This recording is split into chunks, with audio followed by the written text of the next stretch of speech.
Bien, continuamos en Primer Plano y en este caso vamos a hablar acerca de la salud mental, algo tan importante en estos tiempos tan particulares. Para ello está con nosotros la licenciada Andrea Aydar. Ella es psicóloga, es especialista en niños y adolescentes, también está con algunos adultos atendiendo, pero vamos a hablar principalmente acerca de los efectos de la pandemia. Buenas tardes, licenciada, ¿cómo estás? ¿Qué tal? Muy buenas tardes, ¿cómo Bienvenida, están? muy bien. Muchas gracias. Licenciada, cuéntenos acerca de los efectos de la pandemia.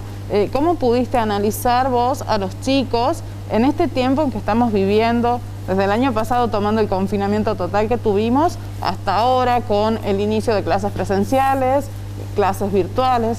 ¿Cómo pudiste ver esa situación vos?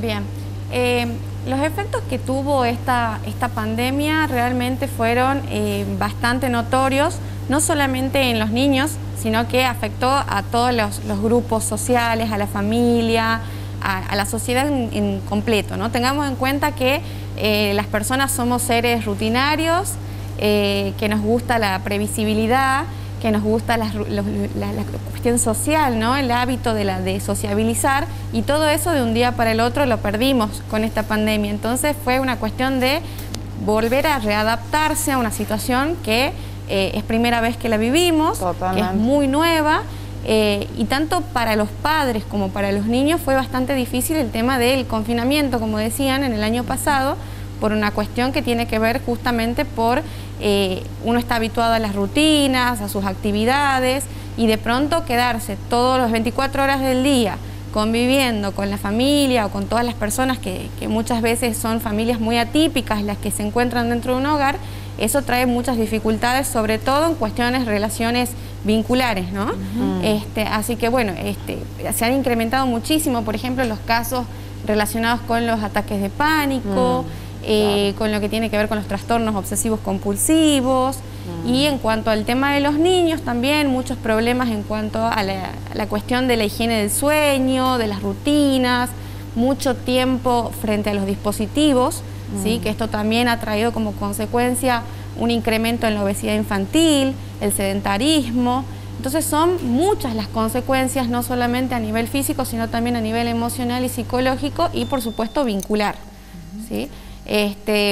El abordaje siempre tiene que ser un abordaje totalmente completo desde los distintos profesionales, pero teniendo en cuenta, como yo siempre digo, el tema de yo me dedico mucho a la crianza respetuosa, asesoramiento a los padres en este tipo de crianza, y por ahí se dan situaciones en donde los padres con este tema de las clases, como vos decías, clases virtuales, tener que dividirse quizá en muchos hijos que tienen, se termina como agotando la paciencia en los padres, y bueno, por eso trabajamos mucho desde el asesoramiento en cuanto a estrategias y herramientas que estos papás puedan implementar a la hora de llevar a cabo estas actividades. ¿Y la situación de los jóvenes, cómo se han visto afectados en este tiempo de pandemia? Bastante. Tengamos en cuenta que en la famosa crisis evolutiva que atraviesan los adolescentes es una de las más importantes en cuanto a que están intentando buscar su personalidad, intentando buscar con quién identificarse, y para ellos es fundamental el grupo de pares, el poder establecer relaciones vinculares con sus amigos, las salidas, las actividades deportivas, y de la noche a la mañana vieron todo esto totalmente censurado, y ahí fue cuando aparecieron también, en el caso de los adolescentes, muchos trastornos relacionados, por ejemplo, con la conducta alimentaria, trastornos de depresión, en donde se aislaban completamente en su cuarto y no querían tener ningún tipo de vínculo ni relación con los padres, y por ahí los padres, al no saber cómo hacer para lograr quizá un diálogo con ese adolescente, terminan recurriendo a herramientas que no son las más propicias, como por ejemplo el tema de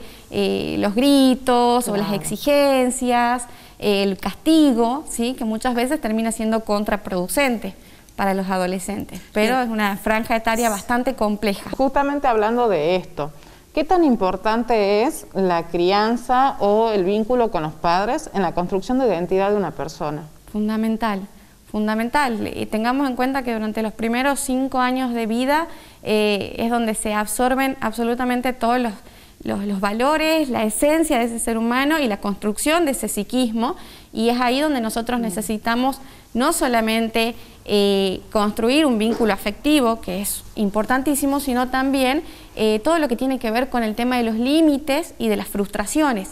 Muchas veces los papás llegan a la etapa del hijo adolescente y con esta situación de la pandemia se ha incrementado todo esto, en donde dicen, no sé cómo ponerle límites, no sé cómo hacer para que me obedezca, y justamente es porque quizá no se hicieron las cosas en el tiempo que debieron hacerse, que fue durante la infancia, o por ahí los papás se sienten un poco frustrados en el hecho de tener que poner un límite o no saben cómo ponerlo. Tengamos en cuenta que nosotros, nuestra generación, viene con toda una enseñanza, un aprendizaje de un modelo diferente y un estilo de crianza basado muchas veces en la violencia, no solamente física, sino también en la violencia verbal. Y muchas veces eso se transmite al estilo de crianza actual, y es ahí en donde encontramos como un desfasaje, puesto que hoy por hoy los adolescentes o los niños de hoy en día no están en el mismo contexto sociohistórico en el cual estábamos nosotros. Hay otras perspectivas, otro paradigma, entonces por eso está como muy en auge esta cuestión de la crianza respetuosa y de un nuevo giro, ¿no?, en cuanto a los modelos de maternidad y paternidad. ¿Es fundamental el acompañamiento de la familia? Totalmente. De la familia en su integridad, porque tenemos, como yo les decía, por ejemplo, tengo muchos casos de niños que son criados por los abuelos o por un tío, entonces acá se trata de aquella persona que ejerce y que cumple la función de padre o madre, no del papá o mamá biológico, porque muchas veces tenemos estos modelos familiares bastante modernos, y en donde es importante el acompañamiento en su totalidad de la familia. Tengamos en cuenta que ahora también se ha visto interferido esto por la pandemia, en donde muchas veces los chicos no tienen la frecuencia de visitar a los abuelos o a ciertos parientes, y ese vínculo también, al irse rompiendo, va generando consecuencias en ellos. Andrea, en lo que tiene que ver ya con hacer terapia, con ir al psicólogo, hay muchas personas que creen que solo es necesario cuando uno lo necesita, cuando uno se siente mal, cuando tiene alguna cuestión ahí que le está incomodando. ¿Cuál es la importancia de hacer terapia? Yo siempre utilizo una metáfora para, sobre todo no solamente para los niños y los adolescentes, sino que a los adultos por ahí muchas veces les sirve.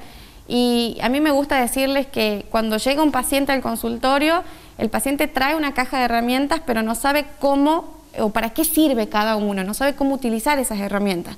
Entonces, durante el proceso terapéutico, lo que uno va aprendiendo es a trabajar y a empezar a aprender qué es cada herramienta y en qué momento poder implementarla. Una vez que uno conoce absolutamente cada una de esas herramientas que ellos trajeron, porque son sus propios recursos psicológicos los que traen, es ahí el momento en donde ellos ya están preparados para encaminarse en su vida y tener estas herramientas para poder implementarla en cualquier momento y en cualquier situación conflictiva que pueda aparecer. A veces uno cree que el psicólogo nos va a dar la solución o nos va a decir cómo actuar.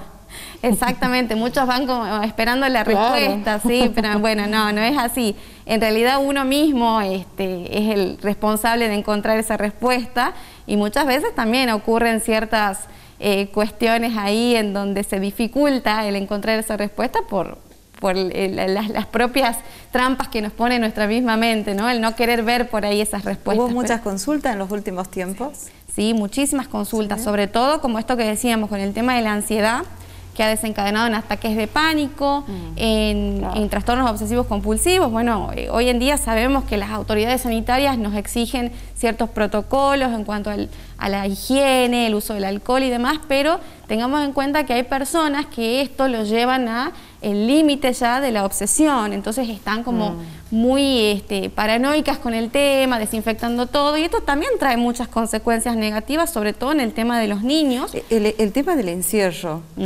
que es uno de los temas que le tenemos miedo, no queremos estar encerrados. ¿Cómo lo manejamos?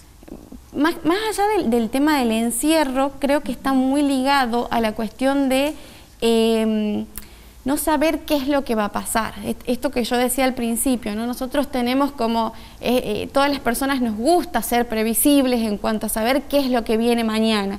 Y con el tema del encierro, se me viene al caso acá de personas que de pronto se sienten como en esa situación de no sé cómo empezar a armar qué voy a hacer la semana que viene, qué voy a hacer dentro de un mes, cómo voy a continuar con lo que yo tengo que hacer, con mi trabajo, mis actividades. Entonces, el consejo que yo siempre manejo durante esta pandemia fue el vivir día a día, ¿no? El empezar a planificar día a día, porque si yo me prolongo mucho en metas muy a largo plazo, es probablemente que seguro voy a fracasar.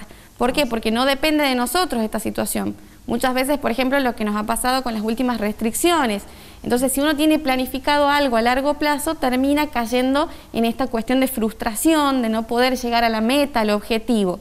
Y con respecto a esto del encierro, también, ¿no? Utilizar ciertas estrategias para poder hacer esa convivencia mucho más grata. A veces suele, bueno, ha pasado también que se han incrementado muchísimo el tema de los divorcios y las separaciones durante el encierro en las parejas, porque de alguna manera es encontrarse con un desconocido prácticamente, en donde en muchas familias cada uno tenía sus tiempos fuera, su tiempo de trabajo, sus actividades, y se veían por ahí a la noche y intercambiaban 2 o 3 palabras y listo, y seguía la vorágine esta del día a día. Entonces, encontrarse de pronto todo el tiempo encerrado con una persona es como empezar a conocer nuevamente a este otro que tengo al lado. Y me parece que hay que implementar muchas estrategias, sobre todo el tema del respeto y la tolerancia hacia el otro, porque esta situación nos atraviesa absolutamente a todos por igual, y muchas veces uno piensa que soy yo la más perjudicada, y no, tengo que entender que también mis familiares, mis hijos, mis amigos, están todos en sus situaciones muy particular, y tengo que trabajar esa tolerancia y ese respeto ante la situación que cada uno está viviendo, muchas situaciones de duelos también, por pérdidas de familiares, de amigos. Entonces me parece que es muy importante el tema del respeto, de la empatía, de poder ponerme en el lugar del otro, el diálogo, fomentar ese diálogo y la comunicación en la familia. Eso también ayuda mucho a conocerse, a poder resolver los problemas desde un lugar mucho más humano. Doctora, ¿qué le diría a usted a aquellas personas que la están pasando mal, están encerradas en su casa, no pueden salir porque hoy están con COVID? ¿Qué le diría a usted, mirando a la cámara, una reflexión? Bueno, a mí me parece fundamental, en primer lugar, que exista la red de contención en cuanto a la familia, a los amigos, y para eso hoy contamos con herramientas digitales que nos propician esta actividad. En primer lugar, utilizar las videollamadas, los mensajes, las llamadas telefónicas, para poder estar cerca de nuestra familia, para poder estar cerca de nuestros amigos, para poder de alguna manera sentirnos acompañados y no tan solos en esta situación que es bastante crítica y que, como sabemos, no tenemos esa previsibilidad de saber hasta dónde va a llegar y cuánto va a durar. Entonces me parece fundamental apoyarse en esa red de contención. Otra de las recomendaciones que yo siempre digo, no sobreinformarse, porque muchas veces sobreinformarse termina perjudicando. Muchas veces pensamos que tenemos el control de la situación y al contrario nos vamos descontrolando más por esta sobreinformación. Sí, tomar información verídica de fuentes que sean realmente certeras, pero no a la sobreinformación. Y yo tengo dos alternativas para esta pandemia que tiene que ver con lo primero, aceptar la situación, que es lo que está pasando, y en segundo lugar, todas las situaciones negativas siempre tienen una lucecita al final del camino, que nos sirvan para poder activar nuestra capacidad de resiliencia, para poder sacar algo bueno y favorable de nosotros, y como siempre digo, todo cambio es para mejor y para bien. Muchas gracias, Andrea. No, gracias, por favor, muchas gracias a ustedes. Muchas gracias. De esta manera estuvimos con la licenciada Andrea Aydar, ella es psicóloga y estuvo con nosotros hablando de todo lo que tiene que ver con efectos y consecuencias de la pandemia en nosotros mismos. Hacemos una pausa y enseguida continuamos.